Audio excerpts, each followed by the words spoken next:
Bé, comencem l'última ponència del dia i espero que els mòbils tinguin bateria perquè vos farà falta. Perquè Laura Santa Cruz, si parlem de... Bueno, diria, Laura, com vols que et presente? D'una forma molt senzilla.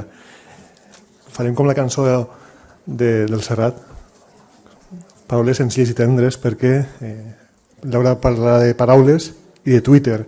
I si busqueu Laura Santa Cruz, Twitter català, i és ella en primer lloc. Així que algú sí que és Laura.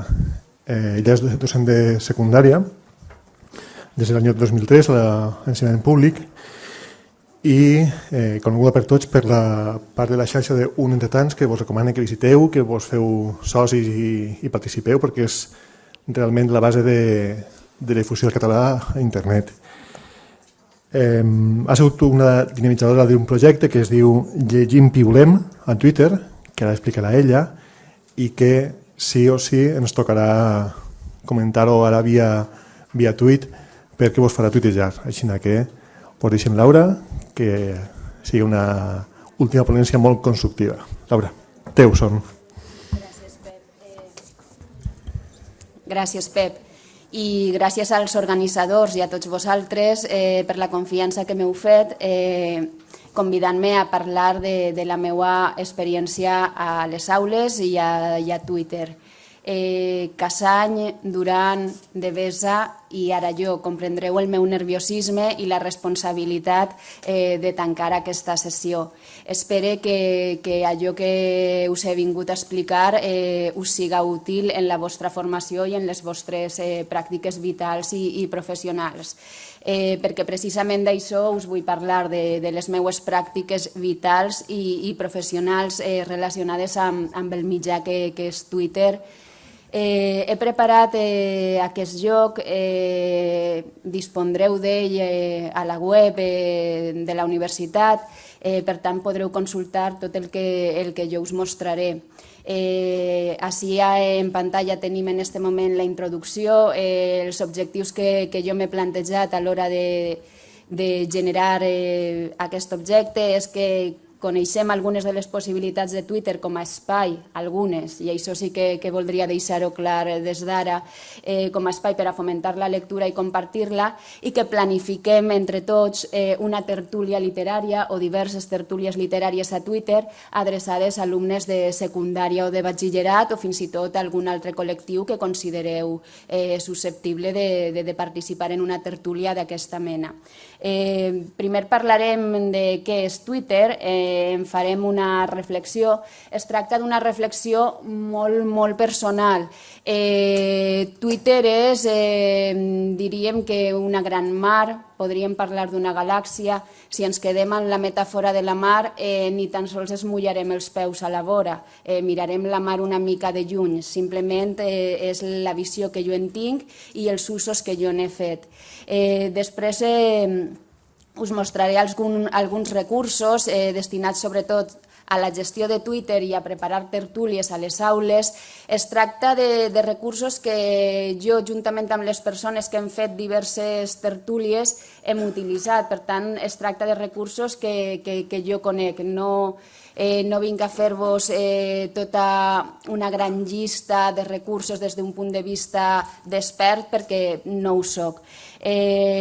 Us parlaré d'algunes experiències lectores amb Twitter en les quals jo he participat i que són les que m'han format a molts nivells, i també d'altres companys i d'altres persones que són realment exemplars i de referència.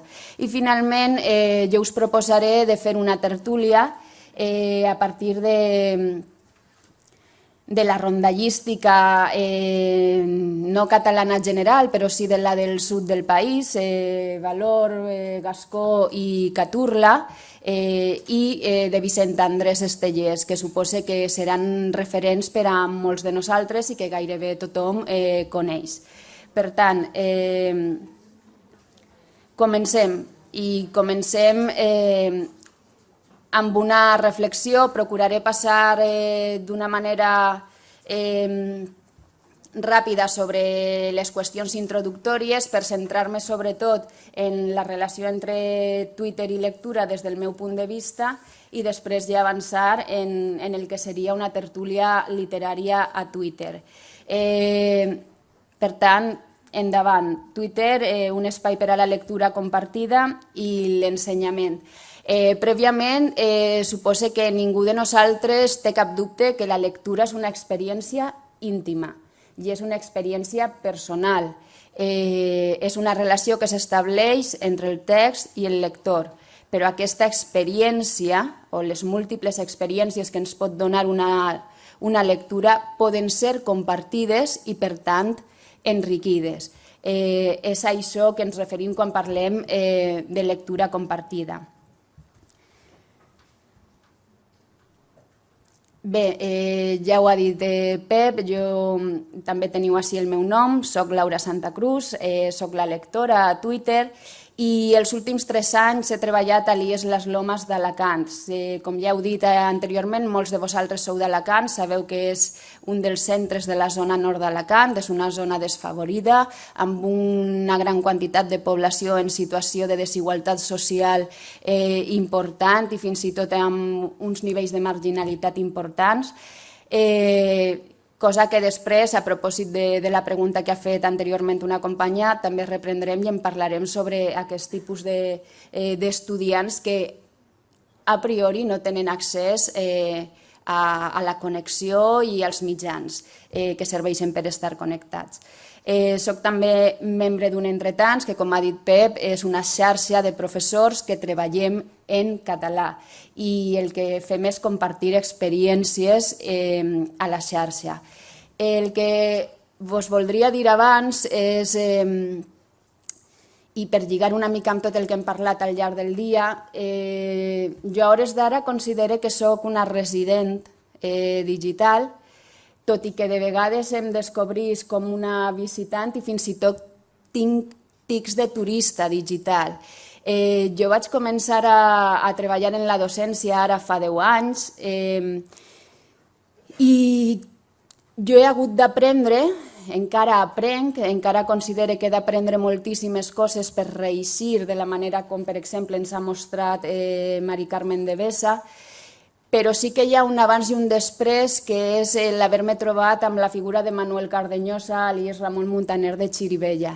Ell va ser el que em va provocar, el que em va ajudar a mirar-me això de les TIC com una ferramenta o com un miler de ferramentes realment molt possibilitadores. Per tant, sí que jo tinc aquesta experiència que comentava també Carme Duran, que l'eina sí que fa canviar, sí que et motiva a canviar. És la que a mi em va fer plantejar-me allò de que calia un canvi en la metodologia que jo feia servir. Ara bé, també us confirme que allò dels 4 anys és cert. Són necessaris 4 anys i en el meu cas jo crec que encara hauríem d'afegir algun més per començar a fer realment un canvi significatiu, per interioritzar el que aquestes eines i les noves metodologies i el nou paradigma de la comunicació i de la transmissió del saber poden transformar l'escola. Per tant, és un recorregut que ha requerit molt de temps. Jo em trobo també, i ara ho podreu comprovar vosaltres mateixos, em trobo en una fase encara d'enlluernament per la tasca o d'enlluernament per l'eina, realment incòmoda perquè això va associat a un determinat fracàs docent o que de vegades les coses no ixen del tot bé, però crec que és positiu també que en parlem i que contínuament avaluem aquestes pràctiques perquè si una cosa tinc clara és que d'una altra manera no es podria fer. Per tant, hi hem de seguir per aquest camí, ajudar-nos els uns als altres i tindre sempre un esperit d'autoavaluació i d'autocrítica important. I finalment, i ja m'hi clavaré en la presentació, us voldria dir també que, com quasi totes les coses bones a la vida, res no es fa a soles, és a dir, el que és bo sempre es fa amb companyia i amb l'ajuda dels altres. L'experiència que jo tinc de tots aquests anys i de la meva pràctica docent i professional amb les TIC és tot el que jo he après i tot el que jo he pogut fer en col·laboració amb altres persones. Per tant, la idea aquesta de xarxa i de xarxa humana és importantíssim en tot el que jo ara us mostraré. Bé, comencem, entrem en matèria. Què és Twitter?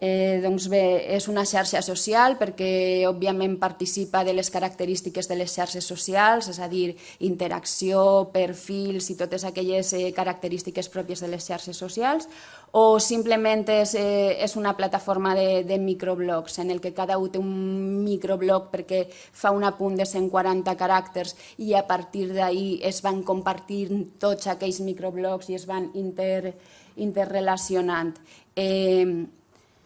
Doncs no ho discutirem ara, siga com vulga, té característiques,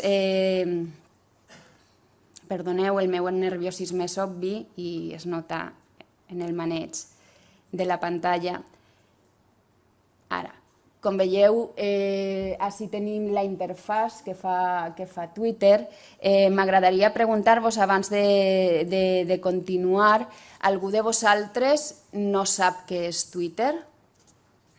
Ho imaginava. Twitter és un servei en el que cada persona té un compte personal i pot anar fent participacions d'un màxim de 140 caràcters. Són realment càpsules informatives, els tuits, perquè permeten inserir enllaços. Aquests enllaços mostren vídeos, fotografies, pàgines web. Per tant, fixeu-vos, som una gran quantitat de persones i en aquest moment hi havia una única persona que afirma, que diu que no coneixia Twitter. De les persones, de la resta de persones, hi ha alguna persona que no tinga compte de Twitter? Ja en tenim un bon grapat, d'acord? Aquí el nombre augmenta. Però les persones que heu alçat la mà, alguna d'aquestes persones mai s'ha plantejat d'obrir un compte o ha sentit algun tipus de curiositat? Torna a disminuir la quantitat, estem parlant de 4 o 5 persones. Per tant, una vegada aclarit què és Twitter i comprovat que Twitter ja està ahí i que la immensa majoria de les persones, o almenys les que estem ací, coneixem, és a dir, ja no és una novetat com ho era fa uns anys. Continuem. Aquesta és la interfàs que fa, en aquest cas la del meu compte. Si us fixeu, així aparec jo, amb les meues dades, la quantitat de persones que segueix, les que em segueixen, els tuits que n'he fet durant els anys que soc a Twitter, i així el que hi ha és les participacions, els tuits de totes les persones que jo seguesc. Així tenim, per exemple, podria comprovar qui m'ha esmentat, de la mateixa manera que també ho puc fer aquí des de la connexió. I finalment, per què sí que sembla o sí que podem parlar de que també és una xarxa social o si assembla? Fixeu-vos, aquí sempre ens està oferint aquí seguir a través d'una sèrie de similituds que el programa detecta. En qualsevol cas, és una xarxa, és un espai obert, perquè no és necessari rebre permisos per poder seguir els altres. Sí que hi ha la possibilitat de privacitat, però no sol ser una pràctica habitual. S'entén que Twitter és una xarxa oberta, és asimètrica, no necessàriament obliga a la reciprocitat. Jo puc seguir una sèrie de persones perquè m'interessen i aquelles persones, òbviament, poden no interessar-se per mi. Jo puc seguir una sèrie de persones perquè puc llegir la seva llengua, en canvi, elles no poden llegir la que jo use habitualment i, per tant, no ens segueixen. Per tant, és una xarxa asimètrica. I també és dinàmica, perquè permet, o hauria de ser dinàmica, és a dir, hi ha un flux d'informació i de relacions molt abundós. Per tant, en funció dels nostres interessos anem seguint, deixant de seguir, que no estan sempre vinculats a l'afinitat personal. Bé, algunes definicions en un tuit. No n'he trobat mai cap de millor. Aquesta és del Jordi Díaz.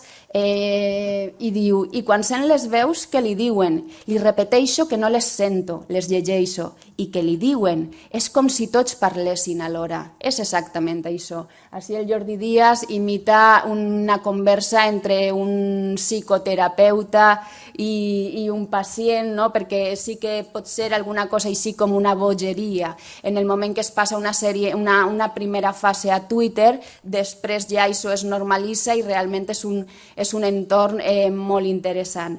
D'altres definicions, com aquesta del Xavier Botet, diu per a mi Twitter és com enviar un missatge amb un grafiti, però sense embrutar cap paret. És veritat que hi ha també un gran nivell d'enviar missatges, de persuadir l'altre, de mostrar-nos nosaltres mateixa. A l'hora de persuadir o de marcar, diu, el dia que deje el Twitter cogeré un Kalashnikov.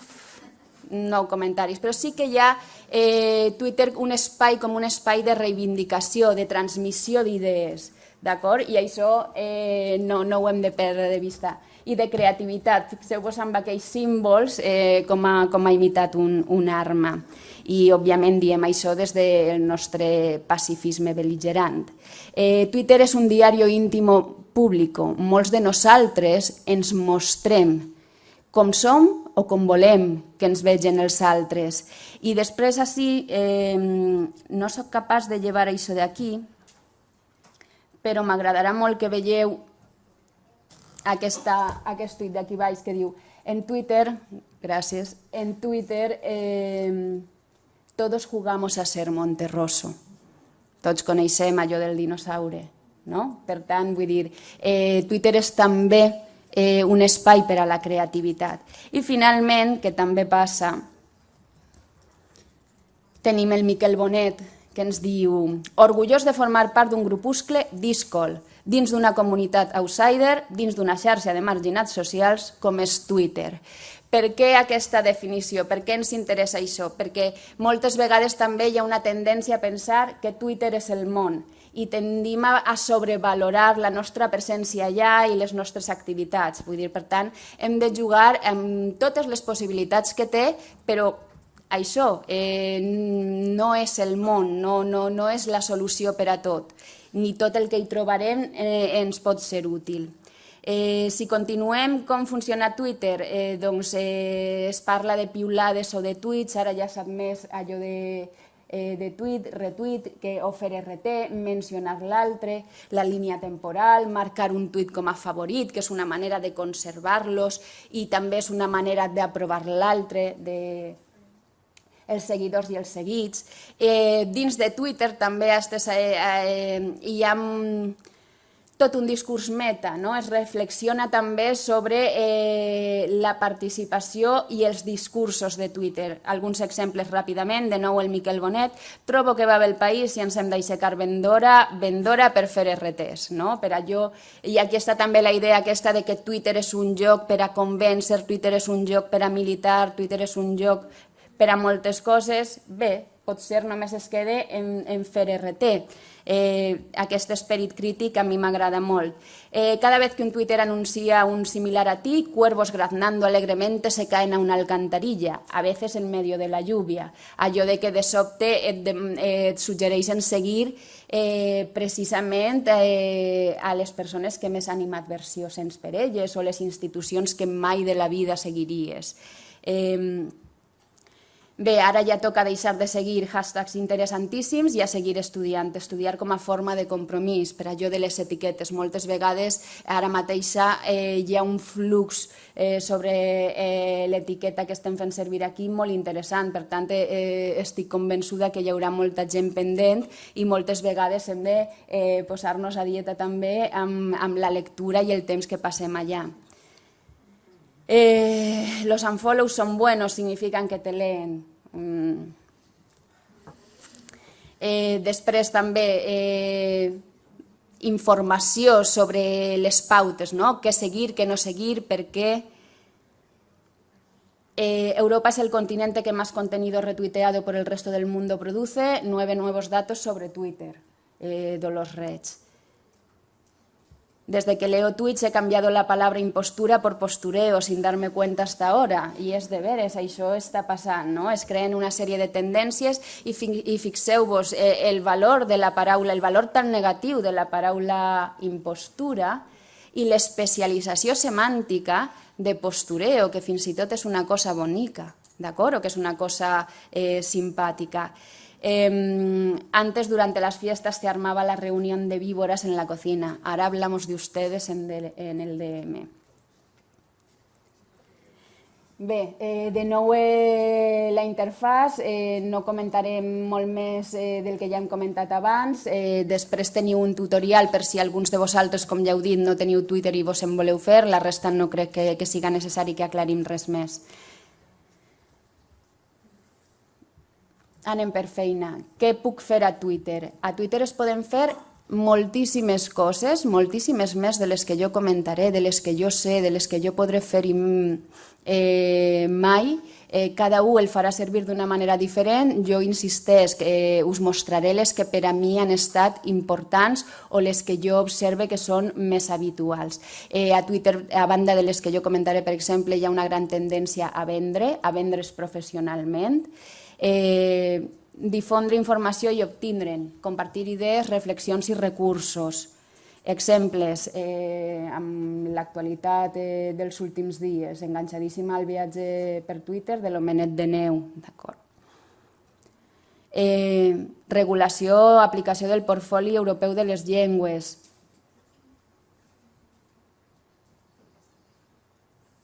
Com veieu, tota una sèrie de recursos. Mitjançant l'etiqueta podem compartir informació, és a dir, tota aquella informació que està relacionada amb un tema, en el cas d'un entretants, amb l'ensenyament i les TIC, procurem sempre compartir-la els usuaris d'un entretants o aquells que pensen que ens poden interessar mitjançant l'etiqueta. Per tant, és també una manera de compartir i difondre informació i recursos. Fixeu-vos, és un espai en el que aprendre molt, és un espai d'aprenentatge informal. Jo, de vegades, i no sé si exagere, perquè en la meva vida exagerar és una tendència, però de vegades he pensat que jo he après gairebé més de manera informal que en determinades etapes de formació de la meva vida. I de manera informal el que he après ho he après majoritàriament a la xarxa i és a través de qüestions com aquesta.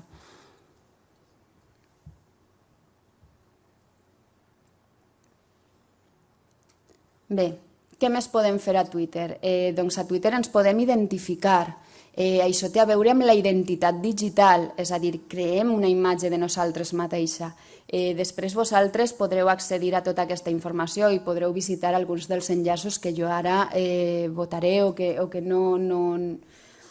no mirarem de manera exhaustiva. Ahí trobareu, per exemple, un esquema de la identitat digital, el que jo dic de mi, el que els altres diuen de mi. Per exemple, Twitter és un lloc per mesurar la identitat digital, la nostra credibilitat, perquè es veu molt bé què és el que tu dius, què és el que els altres diuen de tu o simplement no diuen, què és el que realment comparteixes, per tant, ens identifiquem. És un espai per a la nostra identitat digital.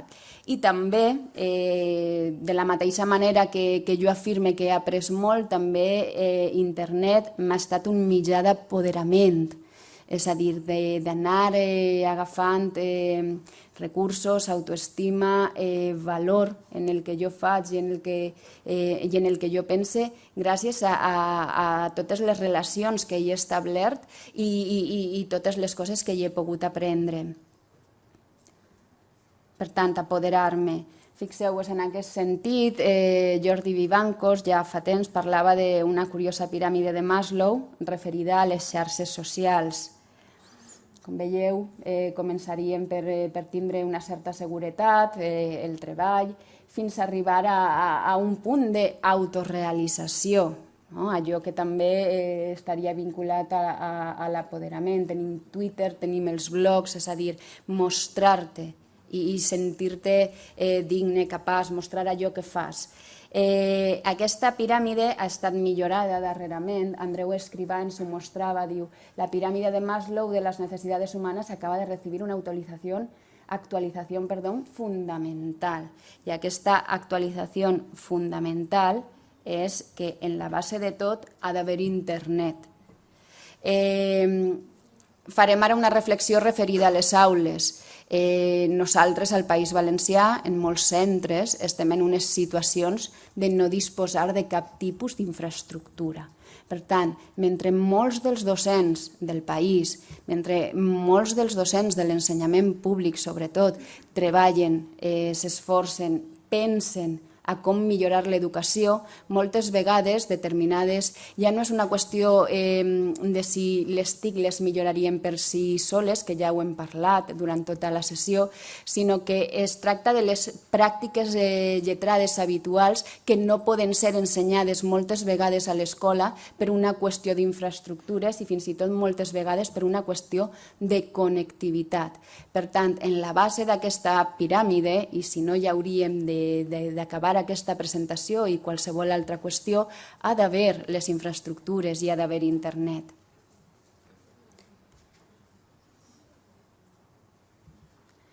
També ens permet fer xarxa, fer visibles les relacions preexistents, és a dir, anar fent grans els nostres cercles concèntrics, no avorrir-nos mai, és a dir, decidir a qui llegim i a qui no. Aquest trobo que és un tuit molt bonic. I així també podreu accedir a tota una llista llarga de docents que treballen en català. Per tant, vull dir, és una manera de fer xarxa i de trobar a Twitter docents que puguen estar treballant en la mateixa línia que nosaltres. Una altra cosa que ens permet Twitter és arribar on no podem ser. Per exemple, Vicent Alonso, un professor de la Universitat de València, poeta, crític, deia: no és un luxe tenir una presidenta de la Institució de les Lletres Catalanes que et fa resums de xerrades via Twitter, referint-se a la Laura Borràs. És a dir, hi ha gent, com molts de vosaltres, que sou avui ací, que estan transmetent fets que estan passant, informació que s'està donant. Per tant, és una manera també de que uns altres estiguen on no poden estar. En aquest sentit, hi ha moltes etiquetes, la nostra d'avui, Escola de Mestres, que va ser també això, una escola d'estiu que es va celebrar a València ara fa uns dies, les Compartic d'un entre tants, Novadors 13, que es va realitzar també, si no vaig errada, la setmana passada, veritat, Pep? I, per descomptat, aquí tenim un tuit de la Sandra Montserrat, el de l'etiqueta del dia d'avui, que ja ella començava a ambientar-la el passat cap de setmana. Què més coses podem fer? Participar en nous projectes. Piulem poesia, ara després us contaré de què es tracta. Déu mata, també us contaré després a què correspon aquesta etiqueta una mica provocadora. Els palindromistes, és un compte que es dediquen a això, a compartir palíndroms, i els microcontes, que és un usuari que ens permet d'intentar ser Monterroso a tots a Twitter. I per descomptat és un espai per a crear, per a jugar i per a divertir-nos. Hi ha gent molt creativa, hi ha idees, hi ha tuits molt colpidors. Diu, a tota mà li arriba el seu Lausenger. De nou Jordi Díaz buscant la lògica dels pronoms febles. Fixeu-vos, Ramon Llull, Ramon Lofoy, és un dels grans clàssics de la cultura catalana, que és un fake, òbviament, a la xarxa, és algú que sol fer-ne broma, no pretén transmetre l'ideari, l'obra de Llull, però contesta a un dels grups musicals més potents del panorama valencià. Digues-me, són melodies infernals, pues si infern és ple d'aitals càntics, descendiré, us faré visita vestit amb malles en ulla túnica, que és com sol anar la gent als concerts d'orxata, com molts de vosaltres sabreu millor que no jo. Bernat Desclot, el cronista, que també és un fake, fa broma amb un spot de TV3 en Vas on vas i contesta curiosament amb un poema de Llull. A servir Déu que fos honrat, és un caut en man pecat, en ira de Déu fui pausat, Jesús me ven crucificat. Per tant, també hi ha espai per al joc i per a la diversió. Com veieu, també és un joc fonamentat en grans coneixements, no és només una qüestió banal, que també n'hi ha i que, com deia Carme Duran este matí, és necessària. Passem a una altra qüestió, i és que a Twitter podem testar l'escola. L'escola és present a Twitter. Hi ha molts docents, hi ha molts alumnes, encara que no comparteixen en aquella xarxa les seues pràctiques escolars. Per tant, podem testar l'escola.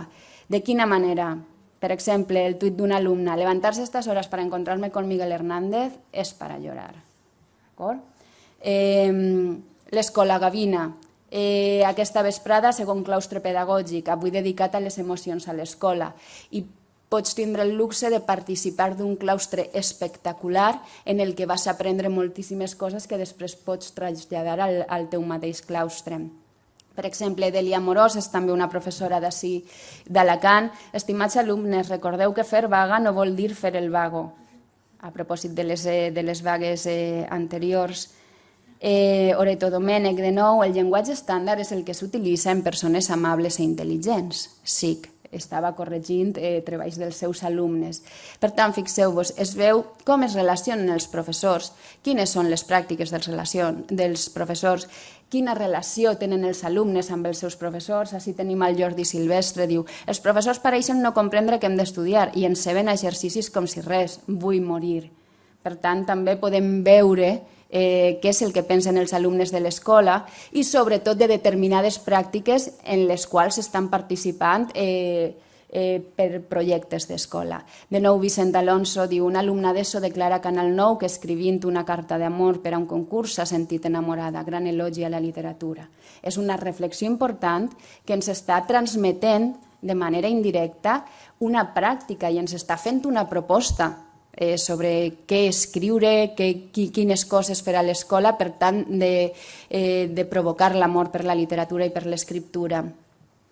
Després, el Ramon Muntaner, l'adequació pragmàtica, exercicis, és a dir, s'utilitza d'una manera tradicional, però els alumnes del Ramon Muntaner poden comprovar aquí els treballs que tenen. De nou, l'escola Gavina. Un alumne, de nou, el de religión ha muerto para mí. Pues sí, a mí me gusta ese ruido de música y soy feliz sin ir a misa. ¿Será que soy satánico o drogata? Ramon Barlam, el gran mestre Barlam. Alumnes de segon d'ESO de Cal Gravat prenen apunts en grup i ens està mostrant una pràctica de l'escola. Aquesta sóc jo, exalumnes que creen etiqueta per a compilar frases d'aula d'excompany. Twitter com a control de qualitat. Jo ja no era a l'institut aquell, per tant els trobava molt a faltar, els meus alumnes i el meu excompany. Era divertit als meus ulls com aquells dia rere dia anaven tuitejant-se les classes de filosofia. I a més amb un cert nivell. No només en feien broma perquè aquell professor és una persona realment peculiar, sinó que també veies què estaven parlant, com estaven aprenent sobre aquelles qüestions. El 2012 ha significado la entrada al siglo XXI del Muntaner. Clases de plástico nuevas y papel pegado con celo como alfombrilla para los ratones. Per tant, els alumnes estan parlant també dels seus propis centres. És una manera de testar. Això és també un control de qualitat de l'escola. Ens hi projectem i projectem les nostres pràctiques. Aquest és interessant. Hoy en vez de ir a la uni a hacer el trabajo lo haremos a través de Skype. Adoro internet. D'acord? Moltes coses han canviat i nosaltres les hem de tindre en compte. Mary Cosar era una alumna meua d'ESO de fa ja uns quants anys, en un moment en què només treballàvem en un blog. Per tant, veure tot aquest canvi i que ella també ha tingut l'oportunitat de treballar a mesura que ha anat evolucionant tot aquest món de les noves tecnologies dins de l'escola és realment encoratjador i important. Treballs que es fan sobre determinades històries, de nou una queixa dels alumnes, de nou queixes dels alumnes. I ara sí, entrem ja en la qüestió Twitter i lectura, compartir l'experiència lectora. Veiem aquest tuit. A mi em pareix excel·lent, el millor tuit de Sant Jordi i probablement de l'any. És de Mario Tascón, un periodista espanyol. Doncs això, lee o què hace. I Twitter potser no siga el lloc per llegir, per excel·lència, sí, podem llegir tuits, podem llegir recursos. La lectura insisteix que és un acte íntim, com explica Michel Petit i com tots nosaltres sabem, però sí que és un lloc per parlar de llibres, per parlar de literatura, per parlar de mercat editorial, per parlar de moltes qüestions relacionades amb la literatura. Veiem-ho.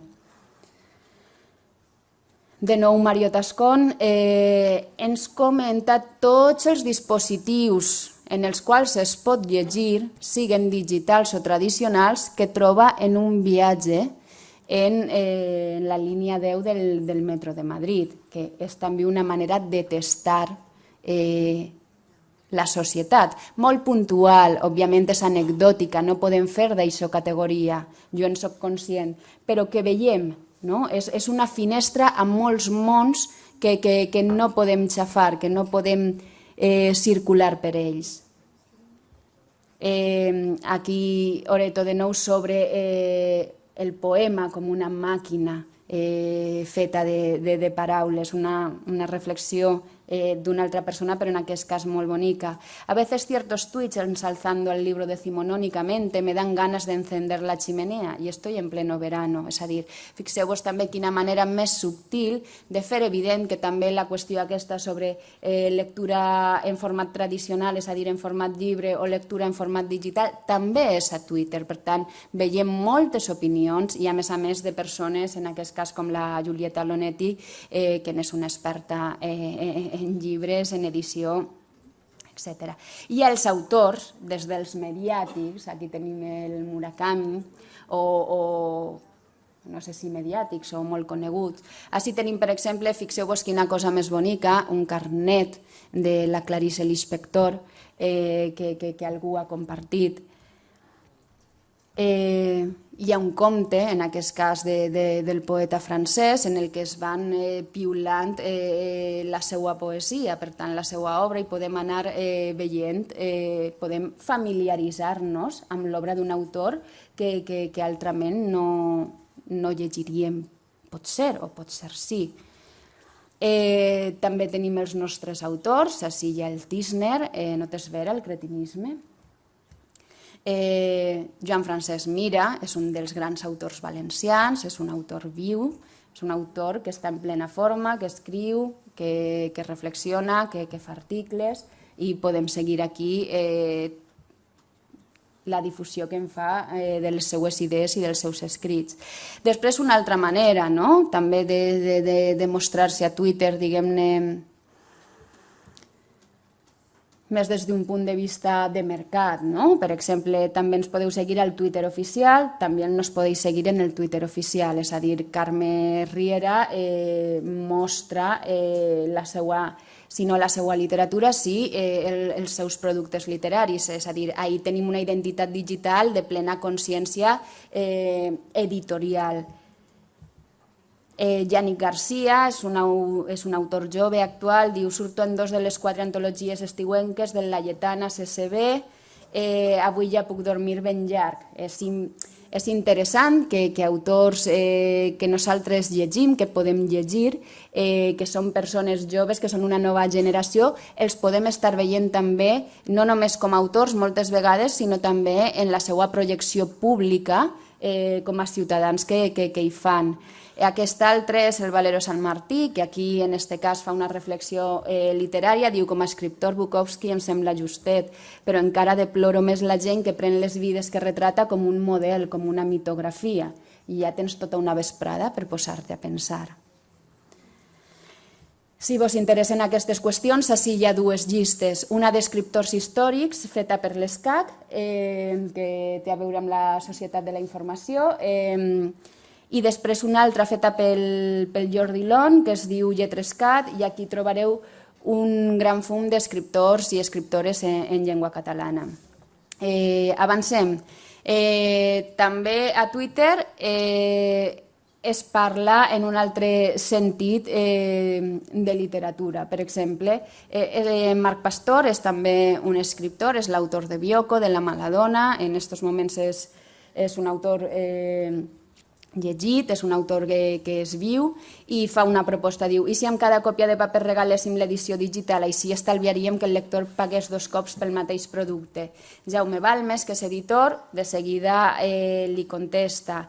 Damià Gallardo, que és un llibreter, també forma part d'aquesta conversa. És interessant poder estar veient aquestes opinions i aquestes propostes de persones altament competents en la feina que duen a terme en el seu ofici. Núria Cadenes, ara és la llibretera de 3 i 4, mítica llibreria valenciana. Ens comparteix una fotografia d'un acte a 3 i 4, per tant podem veure què hi està passant. De nou, Damià Gallardo, llibreter, diu: em plau informar-vos que demà rebré exemplars La vida somni de Balso Snell, de Nathaniel West. Podeu reservar-lo amb Bullum West. Per tant, tenim ahí una manera divertida també d'animar a la compra i a passar-te per la llibreria, realment interessant, fet a través de Twitter. Seguim, anem als autors. Borja Bagunyà. Borja Bagunyà es troba, trobem un dia llegint Moby Dick i troba una sèrie de citacions o de frases que li interessen i les comparteix via Twitter. Anem a veure-les. Diu: un peix fermat pertany a la colla que l'ha atrapat. Moby Dick.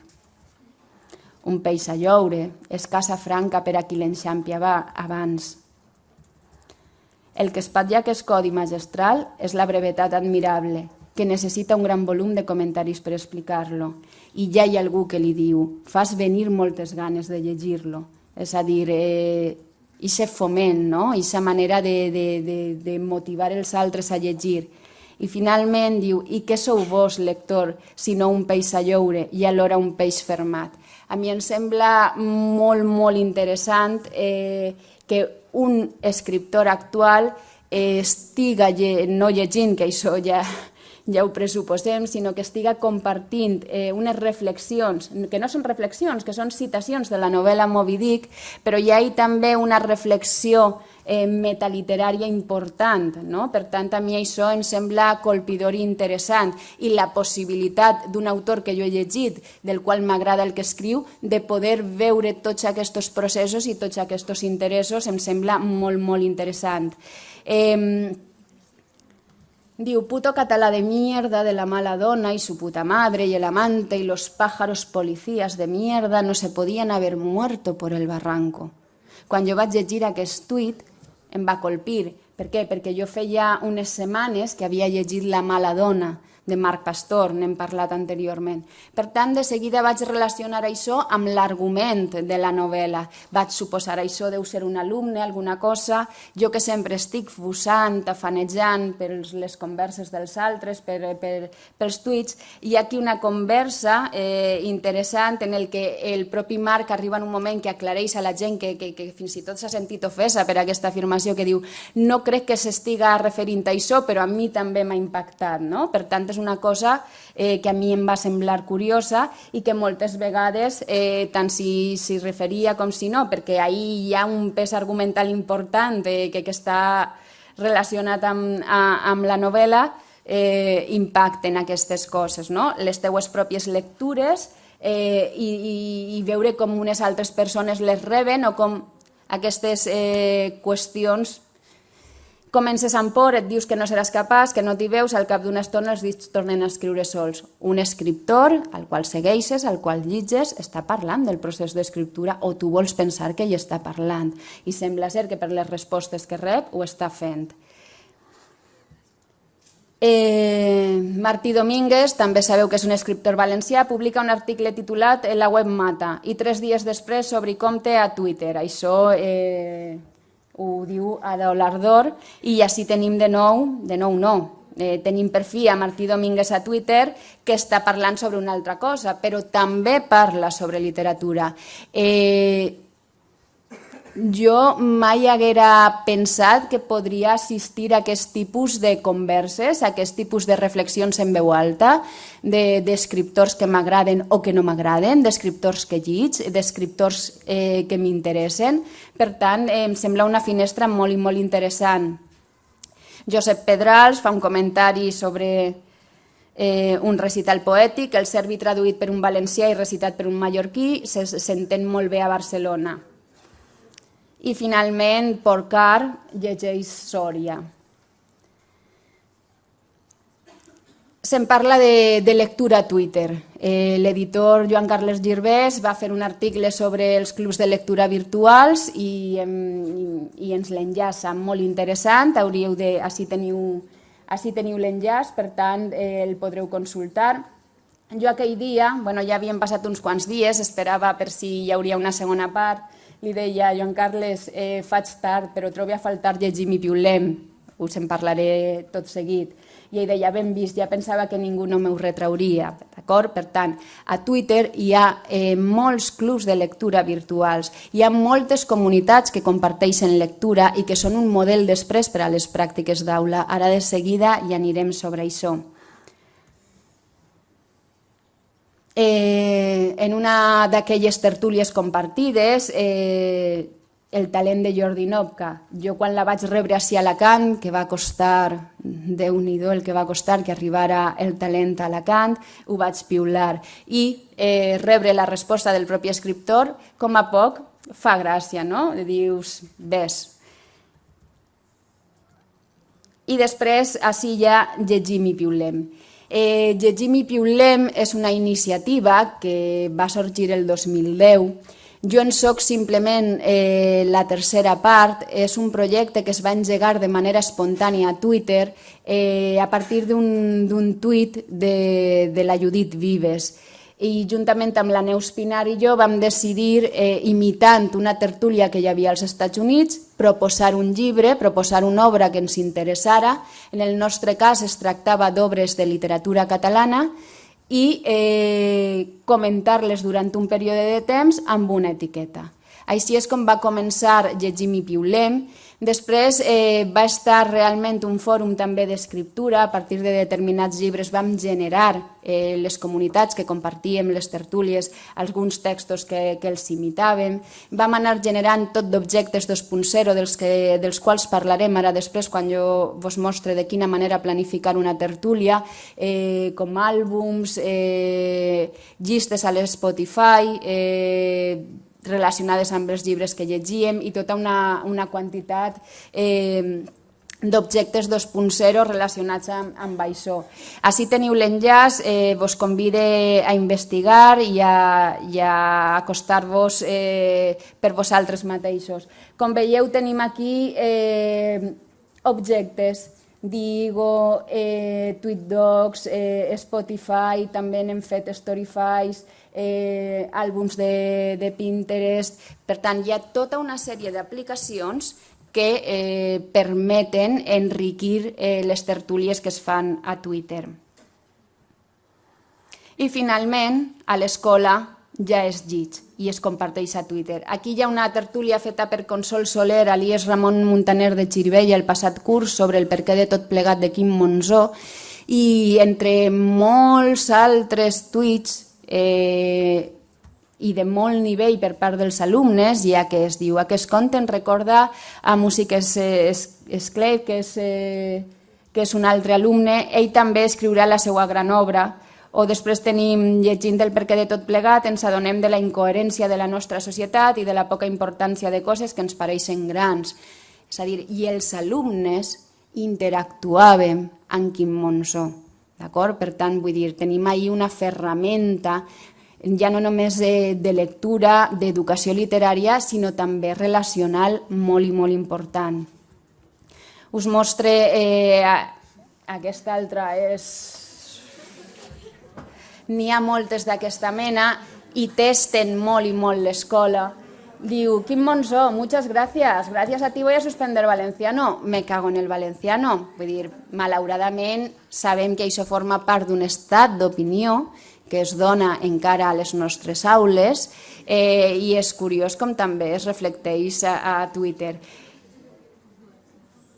Així tenim una tertúlia feta per alumnes de Requena sobre històries del paradís, i fins i tot, aprofitant tot això que ha esdevingut Twitter i tota aquesta tendència a compartir lectura, sabeu que Xavier Aliaga ha creat El meu nom no és Irina, que és una obra interessant, es tracta d'un encàrrec editorial adreçat directament a les aules dels instituts, sobretot, i, per exemple, ja veiem que aquí tenim un perfil creat amb la intenció que els potencials lectors, que potencialment seran alumnes de secundària i de batxillerat, interrelacionen amb Twitter. Per tant, ahir ja hi ha una sèrie de pràctiques que fins ara potser han sigut espontànies, que estan consolidant-se i que les mateixes editorials ja estan tenint en compte.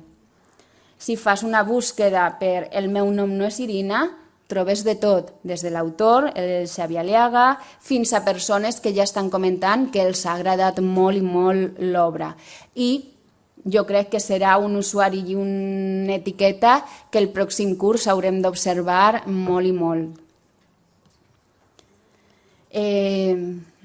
Altres informacions des de l'escola Twitter i lectura i altres pràctiques relacionades amb la lectura a les aules.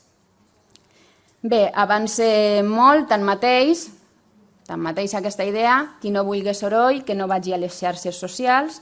Hi ha molta gent que no s'hi atreveix o que no hi està d'acord amb aquest tipus d'activitat.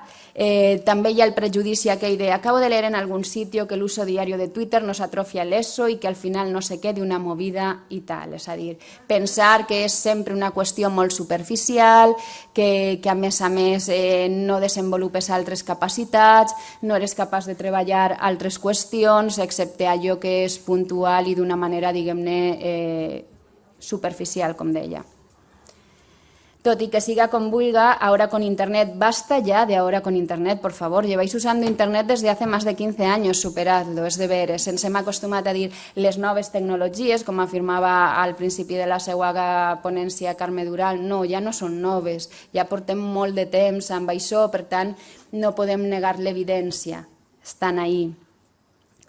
I finalment, una qüestió molt, molt important sobre la lectura, diu, niñas que quieren un romance como el de Romeo y Julieta, sin saber que fue un romance de 3 días y 6 muertos.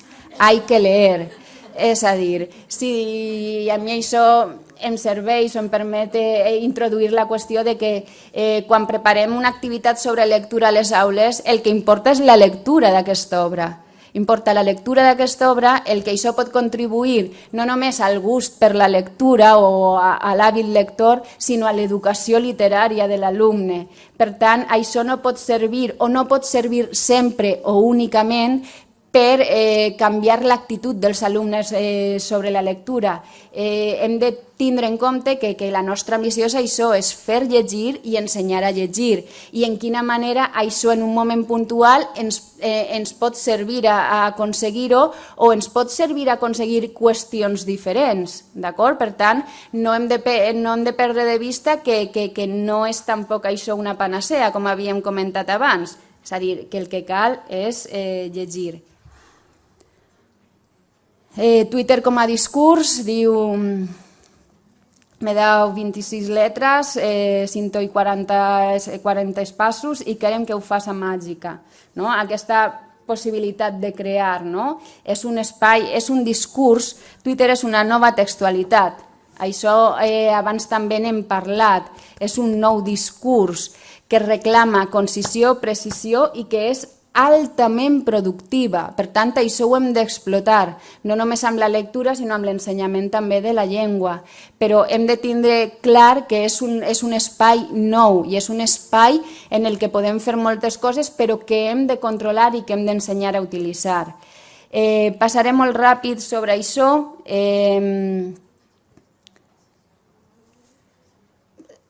Us convide a revisar després tota aquesta presentació perquè hi ha molta informació que us pot ser útil. Per exemple, el professor Serra Casals ja n'ha fet una tipologia de tuits, és És a dir, és un gran observador de Twitter i ha analitzat molt l'eina i n'ha fet tota una tipologia molt interessant. Aquí podreu veure què és un MT, què és un RT. Deixem això, si voleu, per després parlar-ne una mica més aprofundidament. Un tuit, les mencions. Hi ha una sèrie de codis específics de Twitter, de citació RT, MT, usuaris, còpia oculta, Follow Friday. I una qüestió que jo trobo que és molt important. Diu, la gent que alterna tuits d'ortografia impecable amb atemptats lingüístics té una disfunció lectoescriptora o dependència del corrector. Què vol dir soy maestro? A propòsit d'una etiqueta que en un determinat moment va ser important. Que eres un docent xic que prefiere el castellano perquè se entiende más y mejor. El català és la 27a llengua del món en pes econòmic i la 8a més activa a internet, segons Informecat 2012. Reivindicar el català amb faltes d'ortografia imperdonables reforça la causa o la impugna. Què és el que vull dir amb això? Que és un espai també per tindre cura de la llengua, de l'estil. Nosaltres hem de ser a la xarxa, és un espai en el que també ens mostrem com a comunitat. Per tant, ja no només com a catalanoparlants, sinó com a docents. Una etiqueta és un control de qualitat. Els nostres tuits són un control de qualitat. Hem de pensar en això. És important que fem servir el català quan tuitegem, sobretot quan ens projectem també com a docents. I és molt important que ho fem amb correcció. Moltes vegades els resultats de les tertúlies amb els alumnes, allò que més por fa o que a mi més por m'ha fet moltes vegades com a docent és la correcció ortogràfica. Perquè, clar, és molt evident que moltes vegades això és una mancança en molts casos a l'escola, però ens hi hem de conscienciar i hem de pensar en totes aquestes qüestions. I també a Twitter és un espai per aprendre i per a normalitzar. Així teniu un parell de llistes confeccionades des d'un entretants on trobareu una gran quantitat d'usuaris sobre correcció i normalització lingüístiques. I no només llengua i estil, sinó també el país. Així tenim un mapa, trobareu la referència en l'enllaç sobre totes les piulades que hi ha en aquest cas a Europa i part d'Àsia. Fixeu-vos la gran quantitat per idiomes, d'acord? El català té una certa presència, però el té en la Catalunya estricta, no? Per tant, això també és molt significatiu. Després, així en tenim un altre de mapa, és a dir, les grans ciutats on hi ha un gran flux de piulades, i aquest altre on podem veure els tuits que apareixen en català front als tuits que apareixen en castellà, és a dir, tenim ja eines, és a dir, que mostren també l'ús que fem de les llengües a les xarxes socials, que òbviament és una projecció més de l'ús que en fem al carrer o de tots els usos públics que fem de la llengua. I crec que és una qüestió per pensar i per plantejar-nos també a l'hora de ser assertius a les xarxes socials i mostrar també la nostra llengua i la nostra llengua de treball a les xarxes socials d'una manera digna, desacomplexada i sobretot molt i molt assertiva. Bé, doncs feta aquesta introducció, que suposa que a aquestes hores haurà sigut una mica farragosa, intentaré centrar-me en la resta de qüestions. La idea és l'ús que fem de Twitter per a compartir lectures amb els alumnes, sobretot. Ací hi ha una sèrie de recursos que podreu anar vosaltres mirant a poc a casa si és que us interessa. Primer de tot, us deixo aquest tutorial. És un tutorial pensat per als alumnes de quart d'ESO. Com fer un compte a Twitter. Ja té un any, aproximadament, però no hi ha hagut grans canvis o canvis substancials a Twitter, per tant us pot ser útil per a aquelles persones que encara no el teniu. També és un procediment molt intuïtiu, segur que vos heu donat d'alta en altres xarxes, per tant no necessitareu excessiva ajuda. I també podeu veure un dels materials que després s'han portat a les aules per mostrar-los als alumnes com es feia un compte de Twitter. Sí que és cert que moltes vegades els alumnes ja tenen Twitter, altres no, que encara a mi és una cosa que em sorprèn, però fins i tot aquells que tenien Twitter, moltes vegades en la sessió introductòria, quan fem totes aquestes reflexions, sempre aprenen alguna cosa. Es poden enviar missatges directes? D'acord? Després també teniu aquí una sèrie de recursos que serveixen per gestionar, monitoritzar Twitter, per fer una millor gestió. El TweetDog, igual alguns de vosaltres ho coneixeu, jo, com dic així, l'he posat per poder-me plànyer de la seva desaparició. Era una eina fantàstica per poder recopilar tots els tuits d'una sessió. Actualment ha desaparegut, de fet no s'hi pot accedir al servei. He fet una búsqueda d'alguns altres serveis, no n'he trobat o no n'he sabut trobar cap de similar, però us en poso algunes opcions més. I després també trobareu altres recursos que no tenen res a veure amb Twitter, sinó que són altres serveis, però que són utilíssims per treballar la lectura i que tenen una integració facilíssima i molt interessant amb Twitter.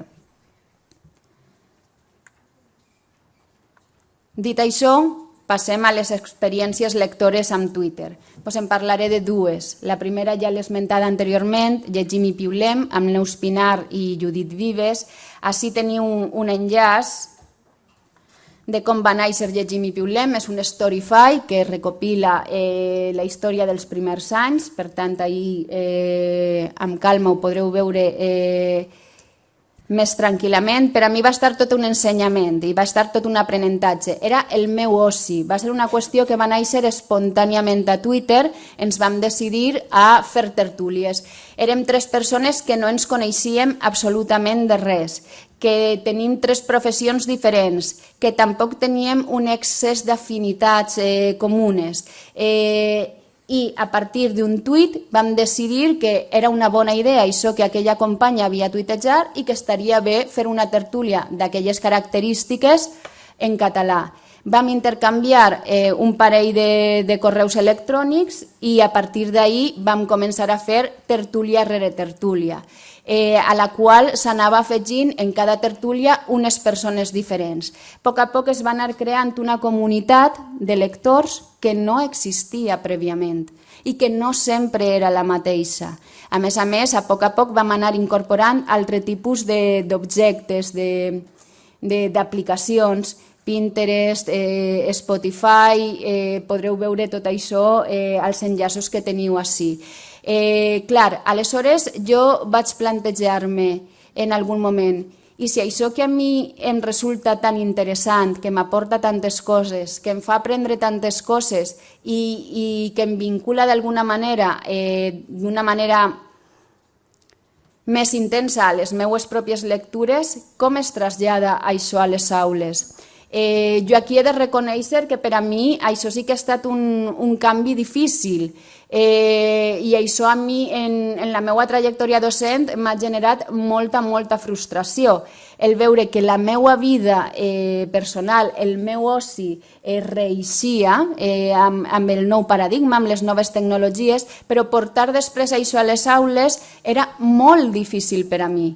Ara ja, amb la distància, puc afirmar d'una manera barroera, si voleu, que a mi potser em farà figa la pedagogia, que les 3 qüestions aquelles que havíem parlat prèviament és tot un aprenentatge. Finalment vaig tindre la sort de coincidir aquí a Alacant a l'IES Les Lomas amb Anna Segura i Marta Borràs i vaig poder engegar amb elles una tertúlia a través de Twitter amb els alumnes de Les Lomas. Tot aquell projecte el trobem aquí, en aquesta wiki. dedicada a històries del paradís. És una wiki en procés, és un projecte que encara continua. Enguany s'ha enriquit amb l'aportació d'Empart Talents, que és una companya que ha arribat nova al centre, i que està ahí i l'anirem completant, i si en algun moment tornem a treballar les històries del paradís amb Xavi Sarrià, podrem fer servir això. Per què vam triar aquest llibre? Vam triar aquest llibre per la temàtica del llibre, perquè també, a més, lingüísticament i tècnicament era assequible a uns alumnes amb un nivell de català i de lectura molt baix i amb uns nivells curriculars per baix de la mitjana. Per tant, vam pensar que era un llibre assequible a aquests nivells, però sobretot perquè reflectia una sèrie de situacions que eren molt familiars, malauradament, per a molts dels nostres alumnes. Aleshores sí que vam veure que de seguida hi hauria una identificació entre les seues històries personals, l'entorn en el que viuen i les històries moltes vegades suburbials, conflictives, que narra Xavi Sarrià en el llibre. Aleshores nosaltres vam plantejar-nos una sèrie d'activitats d'animació, Anna Segura, Marta Borràs i jo mateixa. Activitats prèvies a la lectura, durant la lectura i alguna de posterior. Per tal d'animar la lectura i de fer-los tindre un mínim interès, vam relacionar la lectura també amb Obrim Pas, que com sabeu és el grup en el que Xavi Sarrià ha estat vocalista durant molts anys. A més, vam preparar també aquesta presentació, la va crear Anna Segura, sobre allò més interessant de l'autor i la vam passar als alumnes. Després els vam fer una prèvia, és a dir, havíem creat un Glogster, que era un pòster digital, amb les citacions que encapçalen la majoria de les històries, per fer-los reflexionar també sobre què és el que hi anaven a trobar. I després ja els vam proposar de fer una tertúlia. El vídeo és una de les cançons d'Obrim Pas, Benvinguts al Paradís, que trobem que temàticament té una relació amb les històries del llibre. Per tant, els la feien escoltar i els fèiem reflexionar sobre la relació que això podia tindre amb el seu entorn. Es demanaven que es fixaren en el seu propi entorn i que el fotografiaren, perquè després l'haurien de compartir, és a dir, que intentaren donar també un cert sentit a la lectura amb la seva pròpia vida, o a l'inrevés, és a dir, crear aquest paral·lelisme, i s'hi van prestar, la veritat, que d'una manera molt intensa. Tasca i avaluació. Quina era la tasca? Doncs la tasca era aquesta d'ací. És a dir, a banda de les lectures que havíem fet a l'aula i dels treballs que havíem fet a l'aula, sobretot de lectura en comú, perquè no tenen cap tipus d'hàbit o no tenien cap tipus d'hàbit lector, i a més molts d'ells el treball a casa mai no el fèiem, per tant llegíem a classe i fèiem una sèrie d'activitats encaminades a l'educació literària, a tècniques narratives, a vocabulari. Per tant, aquesta era una part. Però l'altra part era la de la tertúlia a Twitter amb l'etiqueta Paradís Les Lomas. Per tant, els vam donar unes mínimes indicacions del que havíem de fer, i una vegada ja havíem fet alguna lectura a l'aula, els proposàvem altres lectures que ells havien d'anar fent pel seu compte i ells anaven d'anar fent tuitejant. S'hi van prestar amb molta il·lusió. També els vam mostrar prèviament el que comentàvem abans, una rúbrica d'avaluació, és a dir, què és el que nosaltres consideraríem que era necessari per superar aquesta tertúlia. Així ho teniu, contempla totes les fases de la nostra planificació, i després la part de la tertúlia a Twitter. Nosaltres vam elaborar la rúbrica ajudant-nos molt del treball previ que havia fet Nacho Moral, que és un altre professor que també ha treballat Twitter amb els alumnes i que ens va resultar molt interessant. Per tant, si us fixeu, òbviament anem de malament a molt bé, o de molt malament a molt bé. Diu, no participes en la tertúlia, o hi participes de manera anecdòtica, hi participes amb almenys 2 tuits o hi participes molt activament. Així ens fixàvem en tota una sèrie de qüestions que tenien a veure amb la participació, amb la interrelació, però que també tenien a veure amb la qüestió lingüística, amb la comprensió i amb l'aportació personal.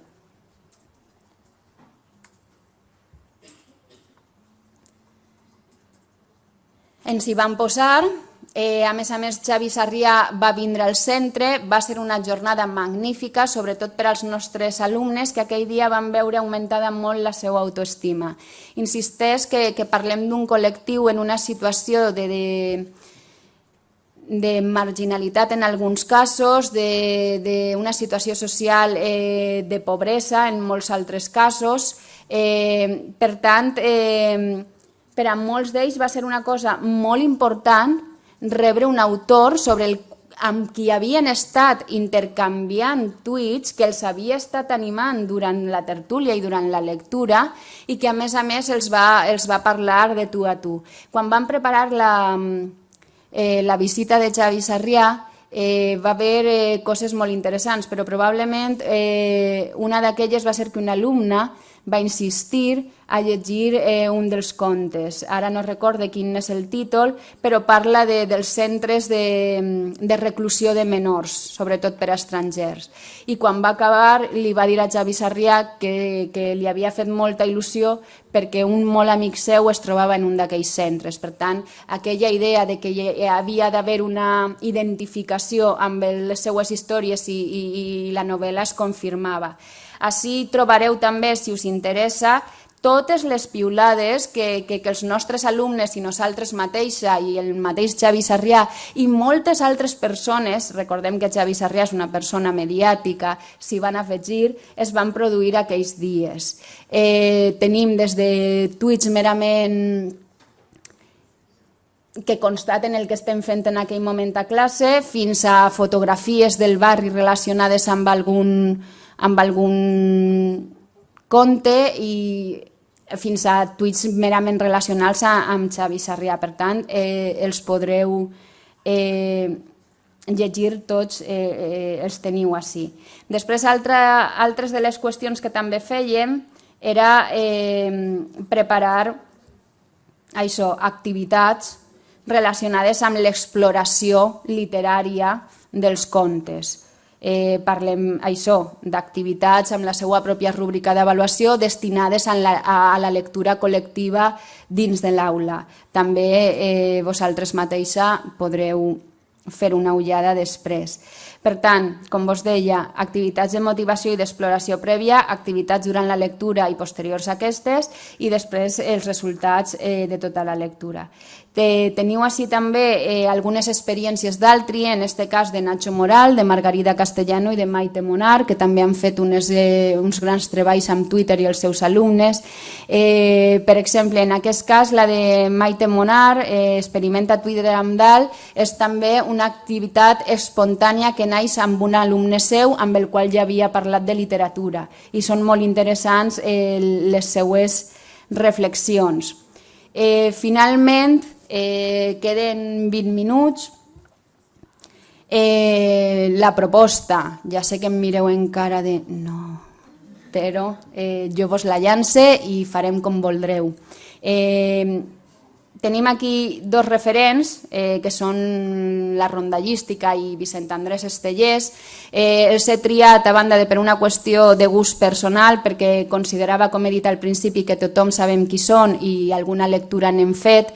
A partir d'ahir, com plantegem una lectura? És a dir, com a dinamitzadors, com a professors, podem plantejar una lectura. Havia plantejat un procés que és el que moltes vegades hem seguit tant a Llegim i Piulem com sobretot quan ens hem plantejat activitats amb els alumnes o quan jo em plantejo activitats amb els alumnes, establir la lectura i els objectius, sobretot seqüenciar i planificar, i aquí hem de parlar de quant de temps dedicarem a la lectura, quant dedicarem a la tertúlia. I una altra qüestió que encara no ha eixit, però que jo considero important i és l'edat dels alumnes. Les xarxes socials no permeten moltes vegades donar-se d'alta a menors de 13 anys. La llei espanyola no permet a menors de 14 anys. Per tant, nosaltres això ho hem de tindre en compte com a docents responsables que som. Sí que és cert que això, amb el permís dels pares, pot ser portat a la pràctica. Us he deixat així un parell d'enllaços sobre la qüestió legal. Nosaltres sempre hem fet servir permisos dels pares, és a dir, moltes vegades a principi de curs directament passem un document en el que sol·licitem el permís dels pares, fins i tot per penjar fotografies, per compartir treballs, però si no, en el cas d'una tertúlia d'aquestes característiques, és bo i és recomanable que els pares n'estiguen informats. No hem d'oblidar que són menors. Després, una altra qüestió que és important és establir l'etiqueta i valorar la possibilitat de crear un usuari o no per a aquella tertúlia, perquè pot ser que no siga necessari i que els docents ens dediquem a moderar-la i a dinamitzar-la des dels nostres propis comptes, o siga bo per separar precisament la qüestió personal de la qüestió professional, crear un usuari per a la tertúlia i que siga a través d'aquest usuari que anirem gestionant, moderant i dinamitzant-la. I finalment l'avaluació. Ací trobareu un document, és un document obert, per tant podem aplegar-nos per grups, pensar mínimament en aquestes tertúlies que us propose o en unes altres i provar d'establir això. No només propostes de lectura, pot ser penseu en unes altres, sinó quins objectius penseu que establiríeu a l'hora de fer una activitat com aquesta, què és el que hem de tindre en compte a l'hora de seqüenciar i planificar una tertúlia, quins recursos farem servir, convé no excedir-nos en la quantitat de recursos si no hi tenim massa pràctica i sobretot crear la rúbrica d'avaluació que els alumnes han de conèixer d'entrada. D'acord? Per tant, no sé, tenim 15 minuts, si no voleu que treballem ara per grups o voleu simplement que en parlem d'aquesta qüestió o voleu fer algun altre tipus de qüestió, suggeriment. No, Pep? Sí, les rúbriques d'avaluació. Així en tenim aquesta, ja n'hem vistes al llarg de la sessió. Per exemple, què consideraríem bàsic en la tertúlia? O què és el que establirem abans de llegir? I quan fem la tertúlia, per exemple, després de llegir, quan ja ens dediquem a fer aquesta tertúlia, què és el que considerarem malament, què és el que considerarem molt bé, és a dir, quina quantitat de tuits esperem que facin els alumnes. I no només de tuits, sinó d'interaccions amb altres participants, perquè no hem d'oblidar que a Twitter la interacció és importantíssima. També l'ús correcte de l'etiqueta, si faran tuits amb enllaços, si l'ortografia i la qüestió i l'ús sintàctic que fan de la llengua quan fan tuits, totes aquestes qüestions. Bé, us animeu a que planifiquem una tertúlia entre tots, que fem grups. Voleu fer alguna pregunta, alguna intervenció? Voleu marxar?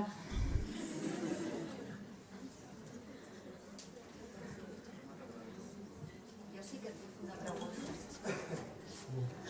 Mentrestant, decidim, no? Sí, m'espero. Mentre decidiu si volem fer la tertúlia. Bé, perquè és una pregunta que també em faig. Hola, això em sent? No. Ara? No. Sí? Sí, ara sí. A veure, una de les coses que jo em plantejo sempre amb les eines que fem servir com a usuaris habituals, és que clar, les fem servir perquè ens interessen, perquè ens agraden, perquè hi estem motivats, ningú ens ho demana i a més amb les xarxes socials encara més. Jo sempre em plantejo com aconseguir que el fet que sigui una obligació, entre cometes, pels estudiants participar bé en una tertúlia, però en qualsevol altre tipus d'activitat, no necessàriament aquesta, com es pot equilibrar? És a dir, com fer d'un ús que és lliure, obert, participatiu perquè un està motivat, a un ús escolar en què està guiat pel docent i que per tant potser no té aquesta motivació prèvia, personal de l'estudiant. Què en penses? Perquè jo no tinc resolta aquesta pregunta, per això te la faig. I tampoc vol dir que tinguis tu la resposta, només és si te l'havies plantejat i ja està, gràcies. Sí, de fet no la tinc. Jo puc parlar-te del cas d'aquesta tertúlia. Sí que és cert que al principi es mostren una mica envaïts. Per exemple, jo recorde, el projecte el van portar a terme les 3 professores que fèiem quart, jo aquell any, l'any passat, feia la diversificació, i sí que recorde que quan vaig arribar jo, vaig engegar la pantalla, vaig parlar-los de Twitter i vaig posar-los el tutorial i una presentació molt breu sobre què era Twitter. Crec que va ser un dels moments més violents que he viscut jo a l'aula. I a més era un grup reduït, ja era la tercera avaluació, per tant teníem ja un nivell relacional assolit i una bona relació. Es van sentir envaïts, però de seguida, i per això sempre recordo aquella frase, quan Michael va dir ¿se poden enviar DMs? Jo a ella vaig dir, ja està, tinc jo també alguna cosa a aportar-los. I no només em vaig sentir violentada per la seva reacció que se senten envaïts, sinó perquè jo tenia també la sensació d'estar fora de lloc. És a dir, és aquella qüestió de que per inèrcia repetim el que hem après i a mi això també em passa quan estic davant d'aquest tipus de plantejaments, tinc també una sensació de postureo o d'impostura en molts casos. I clar, el que passa és que nosaltres això ho vam subsanar des de la relació i també ho vam subsanar pel tipus d'alumnes que eren. És a dir, són alumnes que reclamen molta atenció, que després són alumnes molt i molt participatius i el que vam poder comprovar és que en aquell cas allò va ser una experiència d'apoderament, totalment. Primer, els va permetre veure que això servia per a moltes altres coses, però la qüestió aquella relacional que de sobte van generar tanta expectació i una persona que ja els havia començat a agradar i a interessar per la qüestió que feia, els hi estava responent. Això és el que jo et puc dir d'aquesta experiència. No en tinc la resposta i pense que tardaré a tenir-la si és que arribi a fer-ho. Però sí, és una cosa com que no està sistematitzada encara dins de l'escola, és a dir, ells tendeixen a veure les xarxes socials i les noves tecnologies com una cosa privada. Per tant, un dels objectius d'aquesta mena d'activitats ha de ser també el fer-los veure que poden usar-les per a moltes altres qüestions. Entre els nostres objectius, donades les característiques de l'alumnat, hi havia això,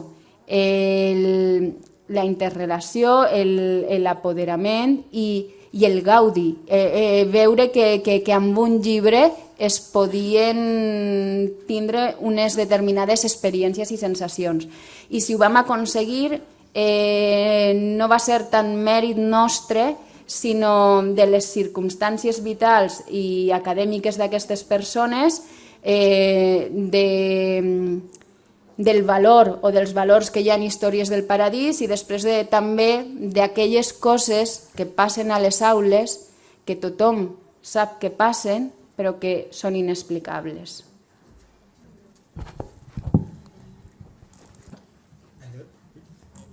N'hi ha 2 preguntes via Twitter.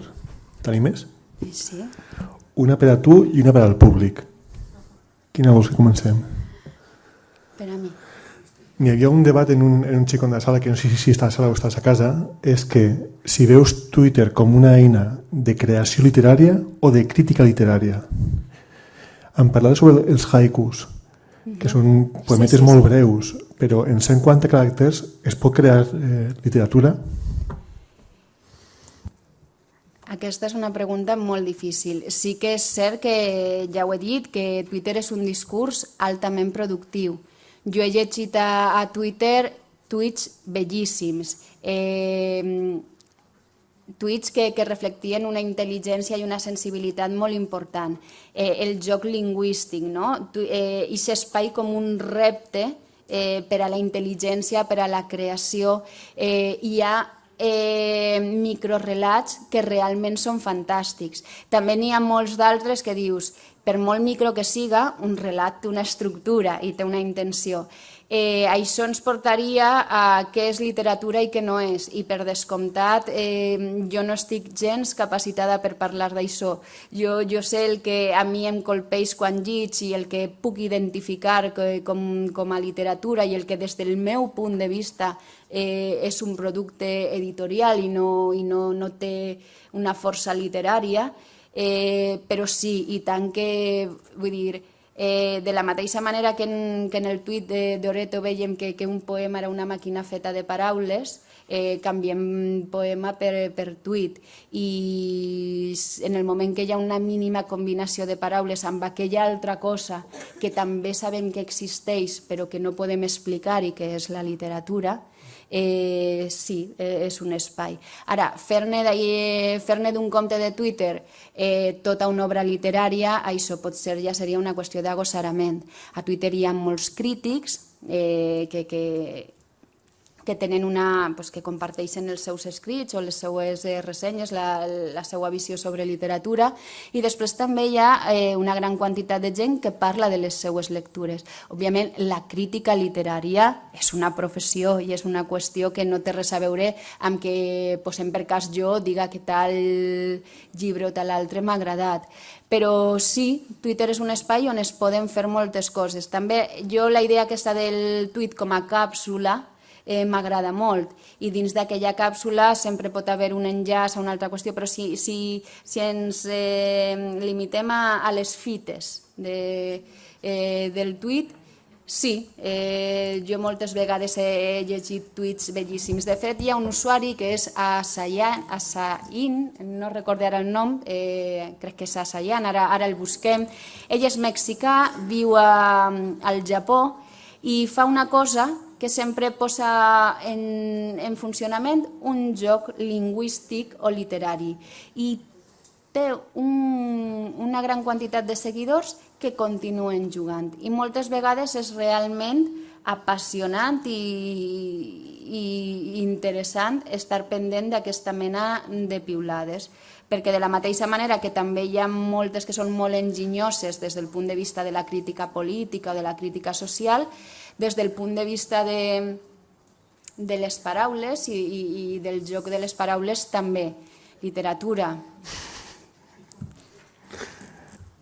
Me'n recordo que va eixir enguany un institut de Vitòria que feien el Quixot comentat en Twitter a classe, i era una barbaritat la producció que feien a classe. I segona una pregunta que era per a ells. Habitualment escriviu en algun autor, algun escriptor que tinga devoció? Tant se val que la J.K. Rowling com els de Crepúsculo. Escriviu amb escriptors o gent coneguda, a més de la televisió? Algú s'escriu amb algú famós per Twitter? Què és sí però no? Què diuen per allà? Sí però no.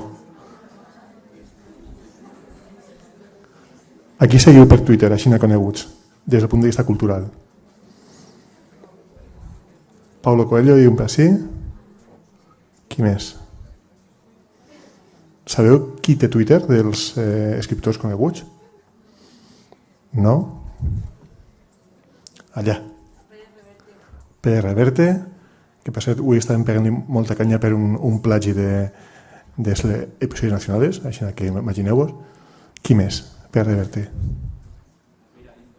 Elvira Lindo, ja no és Manolito, ja és Don Manuel, no? Qui més? Albert Espinosa. Però heu parlat directament amb ell?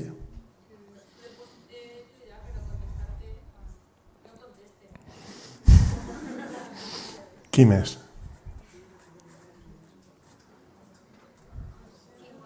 Quim Monzó. Espero que sigui per a provar el valencià. A Quim Monzó, no? Qui més? Mercè Rodoreda. Qui més?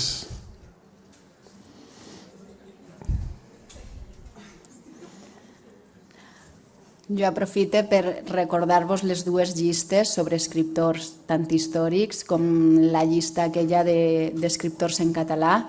Hi ha una gran quantitat d'autors actuals i que és ben interessant de fer una ullada perquè potser trobareu algú que us interessa, bé perquè ja l'heu llegit, bé per les coses que aporta. I n'hi ha una última llista, com que preguntaves al començament qui tenia Twitter i qui no, n'hi havia un bon grapat que no, a veure qui demà comença a tenir una llista, un compte propi, i fem una prova demà. Al llarg del dia de demà, fer un vers o una declaració literària en 150 caràcters. És complicat, eh? A veure qui s'anima en el hashtag de UEstiu, inclòs, que són 29, qui s'anima a fer una aportació literària en 150 caràcters. Tant se val en castellà, en català, en anglès, en francès, com vulgueu. És produir textos. És complicat, eh? Us animeu? 150 caràcters. Tu a Twitter només pots escriure 150 caràcters en una píndola que diu, en una càpsula que diu Laura. Val? O sigui, demà pot ser un conte cult, pot ser de fet, la meva dona 2.0, que és la Sílvia Gongo, té una secció que es diu xistes lingüísticos. Si tu segueixes xistes lingüísticos, són brutals. Així que de tant les mireu. En aquest sentit, i amb això tanque, deixeu-me que vos mostre... No té a veure, o sí, tant amb la literatura, però sí amb la creació i amb l'enginy. Juntament amb Roger Sarrià, de Sarrià Macià, Serveis Lingüístics, ja fa temps vam engegar la proposta de fer un Déu mata. Què és un Déu mata? Doncs ens va acudir de fer remarques normatives de la normativa catalana d'una manera creativa i aportant sempre l'etiqueta Déu mata. Per tant, vam aconseguir generar al llarg d'una setmana tota una sèrie de remarques normatives en clau d'humor. Deixeu-me un moment que em concentro en el que tinc davant.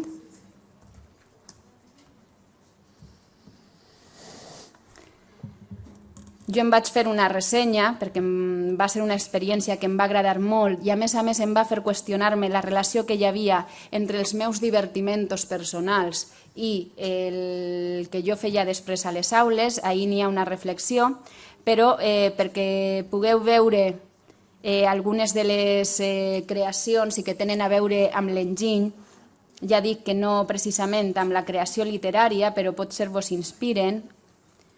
Veieu, cada vegada que algú diu recolzar i no es refereix a matèria en contacte o fonaments de qualsevol tipus, Déu enderroca on en va. Ahí tenim allò de la diferència entre recolzar i suport. Hi ha l'explicació, cada vegada que algú diu levante, Déu extingeix un endemisme valencià. Cada vegada que algú diu anàlisi metge, Déu manipula el resultat del colesterol. Cada vegada que algú diu mucha miel, Déu fa desaparèixer un rusc. Per favor, és mucha mel. Cada vegada que algú diu edat mitja, Déu es carrega una església romànica. Al principi va ser un joc entre Roger Sarrià i jo mateixa, però de seguida allò va augmentar. Va haver tuits d'una creativitat impressionant que a més sempre estaven referits a una remarca lingüística i van començar a aportar-se moltes referències bibliogràfiques, gramàtiques, compendis, diccionaris. Per tant, clar que hi ha espai per a la creativitat. Ara, és aquesta cosa. Moltes vegades hi ha gent que escriu 600 pàgines i és molt difícil trobar un rastre literari amb això. També pot passar en un tuit. Vull dir, Això, sabem que la literatura existeix, que ens colpeix, que moltes vegades ens vertebra, però per a molts de nosaltres és molt difícil definir-la.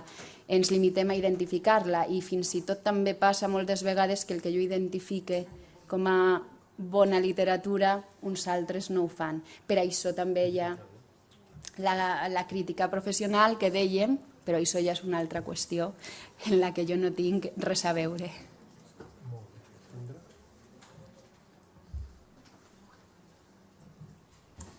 Més preguntes? Més tuits? Més piulades? Bé, doncs moltes gràcies, Laura. A vosaltres. Molt bé. Gràcies per l'esforç, perquè aquestes hores són dolentes un poc per a tots, per a nosaltres, però també per a tu, que fas l'esforç de fer la classe. Així que moltes gràcies. A vosaltres, de nou.